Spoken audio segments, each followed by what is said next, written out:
Perth property markets records 2 consecutive months of quarterly growth. It may be time for homebuyers to stop snubbing the Perth housing market, with figures suggesting the Western Australian market is finally making a comeback after the downturn of the mining sector. Perth's median house price lifted by nearly 2% in the 3 months to December 2016, according to figures from the Real Estate Institute of Western Australia, REIWA. CoreLogic house price data was even more generous, recording price growth of 2.8% in the capital over the final quarter of 2016, the second highest growth of all capital cities over the 3-month period. In December alone, prices were up 1.4%, the third strongest across the nation. REIWA President Hayden Grove said December is the second month in a row that Perth has seen a 3-month increase in the median house price, indicating the housing market may have passed rock bottom, and it wasn't even as bad as the market expected. "I'm surprised that the Perth property market has been as robust as it has been given the broader economic malaise that the state's economy is in. It has shown a fair bit of resilience," Mr. Groves told news.com.au. A bit of a price floor has appeared in the market. People were concerned there were going to be significant falls in property values, but that really hasn't materialized. "We have seen some falls, but the highly desirable suburbs in Perth have held up reasonably well, and that has given the buying public some confidence that there is not going to be a disaster. That's why I think people are starting to buy. It hasn't fallen away in a meaningful way, but it has come down enough for people to be able to buy into them now." He is now urging buyers, particularly investors, to take advantage of Perth's low prices before they start to accelerate further. The capital city's median house price now sits at $535,000, REIWA figures say. Since the second half of 2016, we've seen prices across the metro area start to lift on a monthly basis. If you are a buyer waiting for the bottom of the market, you would be wise to make a buying decision soon should this trend continue, Mr. Grove said. The benefit of buying now is that there is currently less competition from other buyers, so you are more likely to find a home or investment property that genuinely meets your needs. Mr. Grove noted that investors had been noticeably absent from the Perth market for quite some time, and he expects investors will really start to compete in the market in the second half of this year. But Craig Abbott, Rain and Horn's general manager for Western Australia, said local competition on the West Coast is already starting to heat up, with Perth agents reporting a boost in buyer activity. "Over this last quarter we have definitely seen an increase in listings and buyers are out," Mr. Abbott told news.com.au. The agencies that stayed open over the Christmas break have seen great sales in January. One of our smaller agencies, which only had 2 salespeople in the office, already have 17 sales on the board.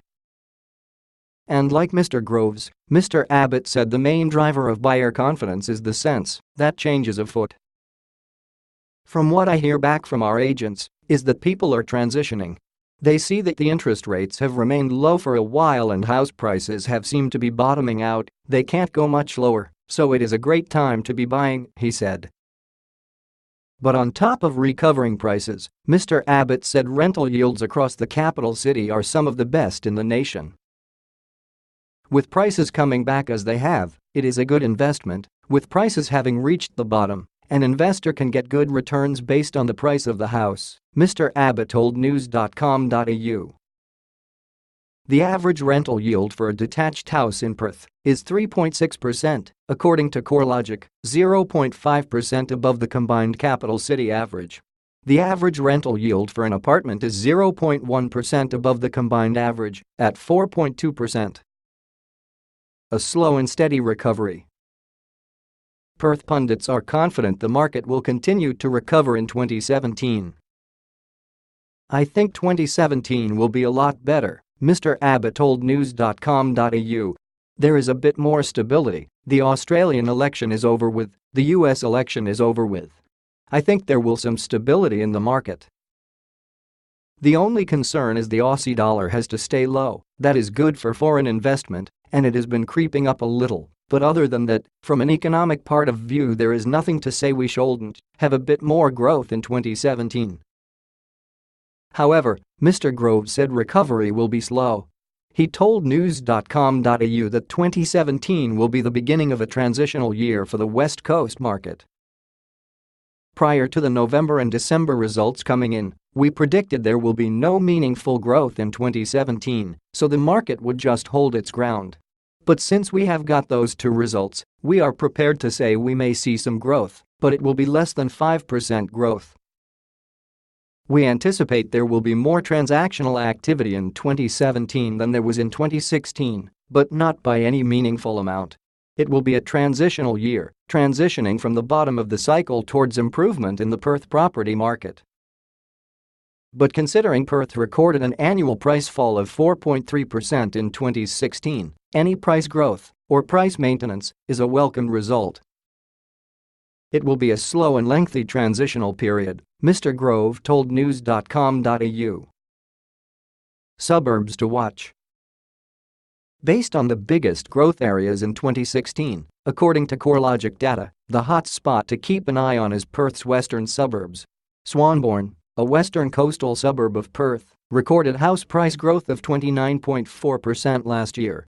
This was followed by North Coogee, a western suburb about 18 kilometers south of Swanbourne, recording 22.5% growth. Two other western suburbs, Colbinia and Claremont, also made CoreLogic's top 5 growth suburbs in 2016, after achieving property price rises of 20.2% and 17%, respectively. The final suburb in the top 5 was the northeast suburb of Dayton, about 18 kilometers northeast of Perth's CBD, where prices rose 19% in 2016.